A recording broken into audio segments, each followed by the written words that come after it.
Radhe Radhe. Hi friends, அனைவருக்கும் வணக்கம். எல்லோரும் எப்படி இருக்கீங்க ஃப்ரெண்ட்ஸ்? நல்லா இருக்கீங்களா? இன்றைக்கி என்ன வீடியோ பார்க்க போகிறோன்னா, நிறைய ஃப்ரெண்ட்ஸ் வந்து என்கிட்ட கேட்டது, ஒடிஷாவில் படம்லாம் நல்லாயிருக்குமா, பாட்டெல்லாம் நல்லாயிருக்குமா, அந்த மாதிரி நிறைய விஷயம் கேட்டிருந்தாங்க. நான் வந்து கொஞ்ச நாளைக்கு முன்னாடியே கொஞ்சம் ஓல்டாக ஒரு வீடியோ வந்து அப்லோட் பண்ணியிருப்பேன். அதில் வந்து தமிழ் படத்தை ஒடிஷாவில் எப்படி டப்பிங் பண்ணி கொடுமை பண்ணியிருக்காங்க அப்படின்னு சொல்லி, அதே மாதிரி நான் இன்றைக்கி இன்னொரு படம் வந்து காமிக்கிறேன். ஜஸ்ட் வந்து நான் ஃபோட்டோ மட்டும் எடுத்து காமிக்கிறேன். அந்த சேனல் நேமும் அது என்ன பேர் போட்டால் டைப் பண்ணால் வரும் அப்படின்றதெல்லாம் நான் இதுக்கு மேலே சொல்கிறேன். நீங்கள் யூடியூப்லேயே பார்க்கலாம். ஏன்னா எனக்கு வந்து காப்பிரைட் வந்துடும் இல்லையா, அதனால் சொல்கிறேன். ஆக்சுவலாக ஒடிஷாவில் வந்து சாமி பாட்டு, அதுக்கப்புறம் ஆல்பம் சாங்ஸு, அதுக்கப்புறம் படத்தில் வர்ற பாட்டு, இதெல்லாம் சூப்பராக இருக்குங்க. கண்டிப்பாக வந்து நல்லாயிருக்கும். பஜன் வந்து ரொம்பவே மோஸ்ட்லி ஒடிஷாவில் வந்து பண்ணுவாங்க. ஆல்பம் சாங்ஸ் மாதிரி சாமி பாட்டெல்லாம் நிறைய பண்ணுவாங்க. அதுக்கப்புறம் ஆல்பம் சாங்லாம் நிறைய சூப்பராக இருக்கும் கேட்குறதுக்கு. ஓரளவுக்கு வந்து படத்தில் இருக்கிற பாட்டுமே நல்லா வந்து டெவலப் ஆகும், நல்லா ஓடும். இப்போ ரீசெண்டாக கூட அந்த சீச்சின்னு ஒரு பாட்டு அது கூட பார்த்துருப்பீங்க. அதுவும் ஆல்பம் சாங் அந்த மாதிரி தான். நிறைய ஆல்பம் சாங்ஸ்லாம் சூப்பராக இருக்கும். படத்துலேயுமே பாட்டு சூப்பராக இருக்கும். ஆனால் படம் எப்படி இருக்கும்னா சுத்தமாக நல்லா இருக்காது. ஏன்னா ஒடிஷாவில் வந்து ஒரு ரொம்ப வந்து அதிகமாக வந்து கொஞ்சம் காசு வந்து இன்வெஸ்ட் பண்ணி பண்ணாங்கன்னா அது ஓகேவாக இருக்கும். ஆனால் எனக்கு என்ன தோணுதுன்னா, இவங்க ரொம்ப வந்து ஊருக்குள்ளேயே வந்து ஒரு சீரியலில், இப்போ நம்ம தமிழ்நாட்டில் நம்ம சீரியல் எடுக்கும்போது எப்படி வந்து அந்த லொக்கேஷன் இருக்குமோ அந்த மாதிரி படத்தில் வந்து லொக்கேஷன் வச்சுருக்க மாதிரி எனக்கு ஃபீல் ஆகுது. நீங்கள் என்ன நினைக்கிறீங்க அப்படின்னு மறக்காமல் நான் வீடியோ பார்த்து முடிச்சுட்டு அந்த படத்தை முடிஞ்சால் ஃப்ரீயாக இருந்தால் பாருங்கள், பார்த்துட்டு எனக்கு சொல்லுங்கள். ஆக்சுவலாக வந்து நிறைய படம், நம்ம தமிழ் படம் நான் மோஸ்ட்லி வந்து ஒடியாவில் பார்த்துருக்கேன்.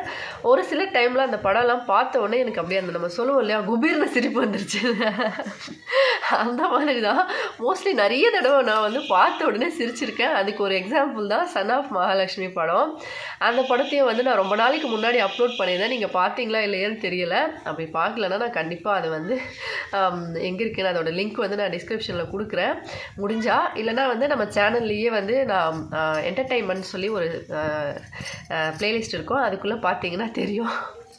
அதுக்கப்புறமா அந்த படத்தில் M Kumaran son of Mahalakshmi படத்தை எவ்வளோ வந்து கொடுமையாக பண்ண முடியுமோ அவ்வளோ கொடுமையாக பண்ணி வச்சுருப்பாங்க. அதுலேயும் அந்த ஹீரோயினை பார்த்தா நமக்கு தலையே சுத்தம். அவங்க அந்த கத்தும் போதெல்லாம், இப்போ வந்து குமரன் படத்தில் வந்து ரவி சார்லாம் வந்து ஆக்டிங்லாம் செம்மையாக இருக்கும் இல்லையா. அந்த வந்து ட்ரைனிங்லாம் பண்ணுவார். லாஸ்ட்டில் அங்கே போய் சண்டை போடும்போது அவங்க அப்பா கிட்ட அடிச்சிட்டாங்க, நல்லா சண்டைலாம் போடுவார்ல. அப்போல்லாம் அசின்லாம் எவ்வளோ அழகாக வந்து ரியாக்ஷன்லாம் கொடுப்பாங்க அடிக்கும் போதெல்லாம், லைட்டாக இருக்கும். ஆனால் இவங்க ஒரு கத்துவாங்க பாருங்கள், நான் பார்த்து அப்படியே பயந்துட்டேன். என் பசங்களும் அந்த படத்தை ஃபஸ்ட்டு ஒடியாவில் பார்த்தாங்க. அதுக்கப்புறமா வந்து நான் தமிழில் அதை டவுன்லோட் பண்ணி போட்டேன். அந்த படத்தையும் இப்போவுமே லேப்டாப்பில் இருக்குது. அதை பார்த்து முடிச்சுட்டு, மாமா இதெல்லாம் எங்கேயோ பார்த்த மாதிரி இருக்கு. அப்புறமா நான் வந்து அவங்களுக்கு அதை கனெக்ட் பண்ண தெரியலை. நான் வந்து அப்புறமா சொன்னேன், மாமா இந்த படம் பார்த்துட்டியா? ஆமாம். தமிழில் பார்த்தியா? ஆமாம் பார்த்துட்டேன். அதுக்கப்புறமா ஒடியா படத்தை மறுபடியும் காமிச்சு, இதுதான் அந்த அசின் மேடம் அவங்க பண்ணது, இது வந்து இந்த ஹீரோயின் பண்ணாங்க அப்படின்னு சொல்லிட்டு காமிச்ச உடனே என் பசங்களாம் விழுந்து சிரிக்கிறாங்க. இது என்ன பேய் பார்த்த மாதிரி கத்துறாங்க, இவங்க என்ன இப்படி வாயின்னு பேய் பார்த்த மாதிரி கத்துறாங்க அப்படின்னு சொல்லிட்டு அதை பார்த்தா அவ்வளோ காமெடியாக இருக்கும்.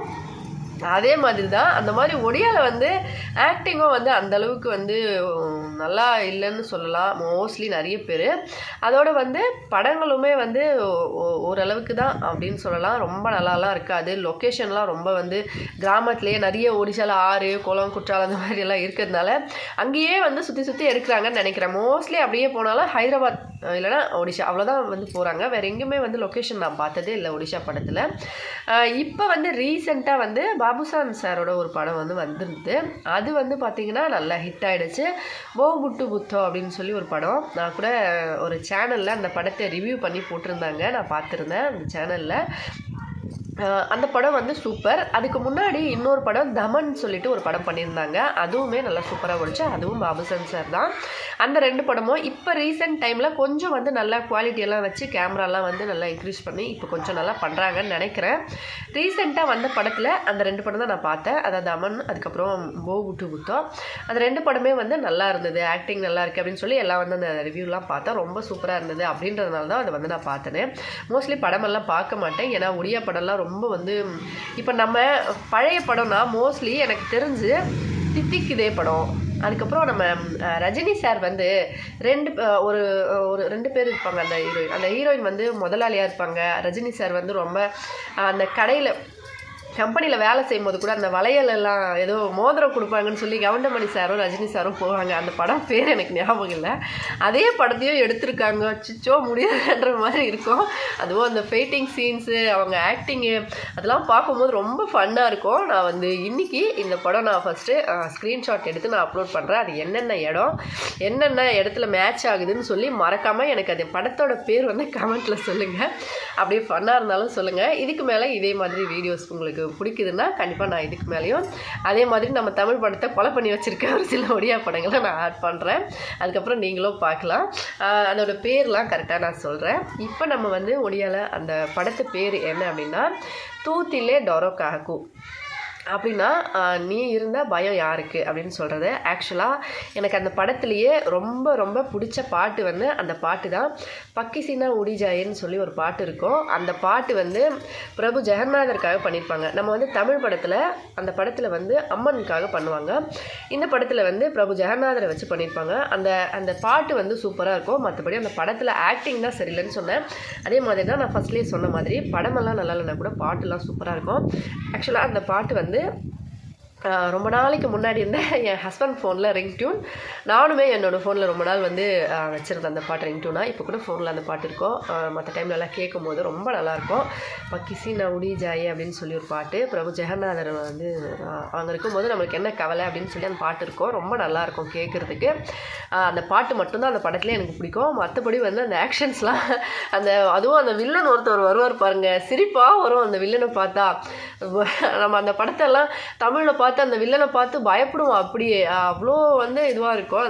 அவங்க அந்த டைலாக்லாம் சொல்லும்போது அப்படி இருக்கும். ஆனால் இதில் வந்து நீங்கள் பார்த்தீங்கன்னா சிரிச்சுக்கிட்டே இருப்பீங்க. கண்டிப்பாக படத்தை வந்து நீங்கள் எந்த சேனலில் பார்க்கணும் என்னன்னு சொல்லி நான் இப்போ இதுக்கு மேலே சொல்கிறேன் வாங்க. இப்போ இந்த படத்தில் என்னென்னலாம் பண்ணுறாங்கன்னு நான் அப்படியே ஃபுல் ஸ்டோரியாக சொல்லிகிட்டே வரேன்.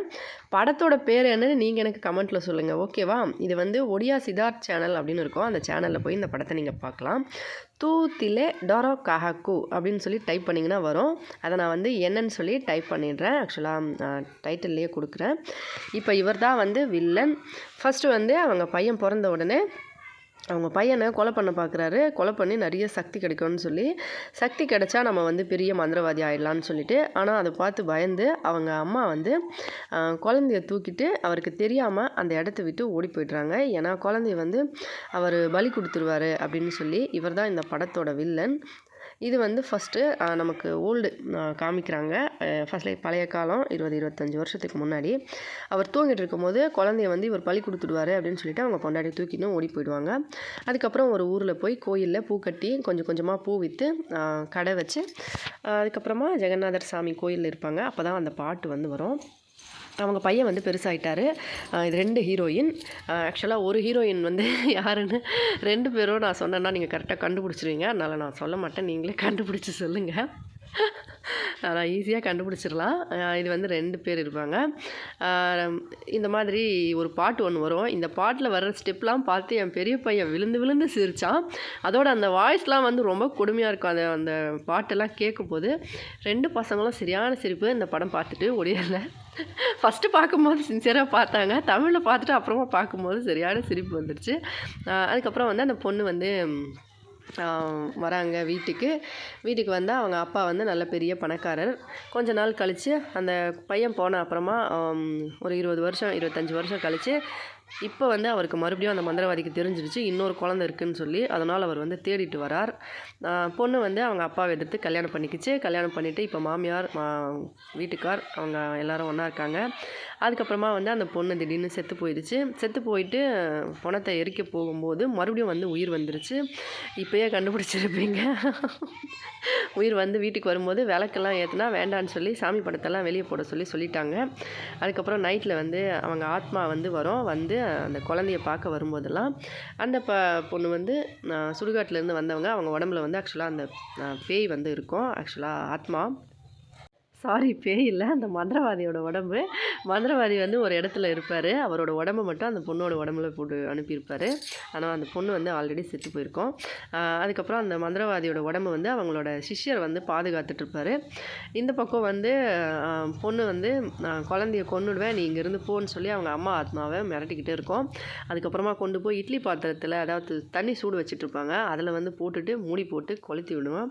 அப்போ தான் வந்து சாமி கும்பிட்டுக்கிட்டே இருக்கும்போது அந்த பொண்ணோட மாமியார் வந்து குழந்தைய காப்பாற்றுவாங்க. அந்த பழியை அப்படியே வந்து அந்த மாமியார் மேலே போட்டுருவாங்க. அந்த பொண்ணும் போயிட்டு 2 பேரும் போயிட்டு ஒரு ஜாதகம் பார்க்கும்போது இந்த பொண்ணு வந்து ஆல்ரெடி செத்து போச்சு அப்படின்னு சொல்லுவாங்க. ஆனால் அவங்க வந்து நம்ப மாட்டாங்க. என்ன சொல்கிறீங்க அப்படின்னு சொல்லிட்டு. அதுக்கப்புறமா அந்த பொண்ணோட அப்பா வந்து ஒரு பெரிய ஆள் அப்படின்றதுனால கொஞ்சம் காசு வந்து கொடுத்து, இந்த காசை நீங்கள் கரெக்டாக எண்ணிட்டிங்கன்னா நீங்கள் பரவாயில்ல, நீங்கள் வந்து நல்ல ஒரு என்னோட ஈக்குவலுக்கு வந்துடுவீங்க அப்படின்னு சொல்லி நம்புற மாதிரி ஒரு பேச்சு பேசி அவர் கொஞ்சம் காசு கொடுப்பாரு. அந்த காசில் விஷத்தை தடவி கொடுத்துருப்பாரு. எண்ணும்போது வந்து அந்த அவங்க அம்மா தான் என்னன்னோ அந்த பொண்ணு தான் எண்ணி இறந்து போயிருப்பாங்க. அதுக்கப்புறம் அவங்க அப்பாவையும் போயிட்டு சாவடிச்சிருவாரு. அப்போ தான் வந்து அந்த நாடி துடிப்பை பிடிச்சி பார்த்து இது வில்லன்னு சொல்லி கண்டுபிடிச்சிருவாரு. அதுக்கப்புறம் அவங்க அப்பாவையும் கொண்டுடுவாங்க. குழந்தைய கொண்டு வந்து ரொம்ப நேரமாக கோயிலே வச்சுக்கிட்டு இருந்ததுனால அந்த பொண்ணு வந்து நான் கோயில் உள்ளே வரமாட்டேன், வெளியவே இருப்பேன்னு சொல்லுவாள். அந்த அவங்க ஃப்ரெண்டு வந்து குழந்தைய வச்சுருக்காங்கனால குழந்தைய கொடுன்னு சொல்லிட்டு வாங்கிட்டு போகும்போது என்ன பண்ணுறதுன்னு தெரியாமல் அப்போ தான் வந்து ஹீரோயினோட ஆத்மா வந்து அந்த பழைய வில்லியனோட உடம்பு இருக்கிற அந்த இடத்துக்கு போய் அவங்களோட உடம்புல அந்த ஆத்மா புகுந்து அதுக்கப்புறமா வந்து இப்போ எனக்கு கொளுத்திடுங்க அப்படின்னு சொல்லிட்டு சொல்லும்போது அப்போ தான் வந்து இல்லைன்னு சொல்லி அந்த பொண்ணோட உருவம் வந்து வந்துடும். அதுக்கப்புறம் குழந்தைய வந்து கொன்னுடுவேன், ஒழுங்காக வந்து உடம்புலேருந்து வெளியில் வா அப்படின்னு சொல்லிட்டு அவங்க உடம்புக்கு அவங்க போவாங்க. அதுக்கப்புறம் அப்பா பிள்ளை 2 பேருக்கும் சரியான சண்டை வரும். ஆனால் இந்த படத்தில் ட்விஸ்ட்டே என்னென்னா கிளைமேக்ஸில் கொஞ்சம் வேறு மாதிரி இருக்கும். என்னென்னா அந்த பையன் வந்து அவங்க அப்பான்னு தெரிஞ்ச அப்புறமா அவன் கொல்ல மாட்டேன்னு சொல்லுவான். அதுக்கப்புறமா வந்து ஏன்னு கேட்டால் என் அப்பாவை நான் எப்படி கொல்ல முடியும், என்னதான் இருந்தாலும் அப்பாவாச்சே அப்படின்னு சொல்லும்போது இந்த ஃபோட்டோலாம் பார்த்தா குப்பீர்னு சிரிப்பு வருங்க. அவர் முகத்தில் எப்படி வந்து போட்டு வச்சுருக்காங்க பேண்டெல்லாம். அதுக்கப்புறமா அப்போ வந்து அவங்க பையனுக்கு சுத்தமாக சக்தி இல்லாமல் ரொம்ப நேரம் அழுதுகிட்டு இருக்கும்போது அவங்க அம்மா அப்போ வந்து பிரபு ஜெகநாதர் மாதிரி ஒருத்தவங்க வந்து வருவாங்க. அப்போ வந்து சொல்லுவாங்க, நீ தான் கையில் வளையலும் நெத்தியில் குங்குமமும் வச்சுருக்கியே, அப்புறம் உன் புருஷனை எப்படி உன் பையன் கொல்லுவான், நானுமே எப்படி வந்து அவங்கள கொல்ல முடியும், நீ வந்து குங்குமமும் வளையலோட சந்தோஷமாக இருக்கணும்னு தான் நான் நினைக்கிறேன், நான் எப்படி உன்னை கொல்ல முடியும் அப்படின்னு சொல்லிட்டு அவங்க சொல்கிற மாதிரி காமிப்பாங்க. ஜெகநாதர் வந்து சொல்கிற மாதிரி காமிப்பாங்க. அதுக்கப்புறமா அவங்க அம்மா வந்து குங்குமத்தை தொடச்சிட்டு வளையலை வந்து உடச்சி இப்போ வந்து புருஷன் வேண்டாம், அந்த மாதிரி ஒரு புருஷன் குழந்தைய கொலை பண்ணணும், தீய சக்திகள் வேணும்னு நினைக்கிறவங்க அப்படின்னு சொல்லி அவங்க சொல்லும்போது தான் அதுக்கப்புறமா தான் அவங்க பையனுக்கு வந்து இப்போ வந்து எப்பவும் கூப்பிடுற மாதிரி கூப்பிடுன்னு சொன்னால் அந்த பாட்டு பாடி கூப்பிடுவாங்க. அதுக்கப்புறமா தான் அவங்க பையன் எந்திரிச்சுவார். அப்போ கூட லாஸ்ட்டாக வந்து அவங்க அம்மா தான் வந்து கொல்லுவாங்கன்னு நினைக்கிறேன். அப்படி தான் வந்து படம் கொண்டு போயிருப்பாங்க. கதையை முழுசாக சொல்லிட்டேன். என்ன பண்ணணும் மறக்காமல் கமெண்ட்டில் சொல்லுங்கள். இதை பார்க்கும்போது யாரெல்லாம் போய் யூடியூப்பில் ஓப்பன் பண்ணி பார்த்தீங்கன்னோ சிரிச்சிங்களா இல்லையா, இல்லை எப்படி இருந்ததுன்னு மறக்காமல் சொல்லுங்கள். ஓகே ஃப்ரெண்ட்ஸ், பார்த்துட்டிங்களா? என்ன நினைக்கிறீங்க எனக்கு கமெண்ட்டில் சொல்லுங்கள். வீடியோ பிடிச்சிருந்தா லைக் பண்ணி ஷேர் பண்ணி சப்ஸ்கிரைப் பண்ணுங்கள். இந்தியா சாப்பிட்டு சந்தோஷமாக சேஃபாக பத்திரமா வருங்க. நன்றி, வணக்கம்.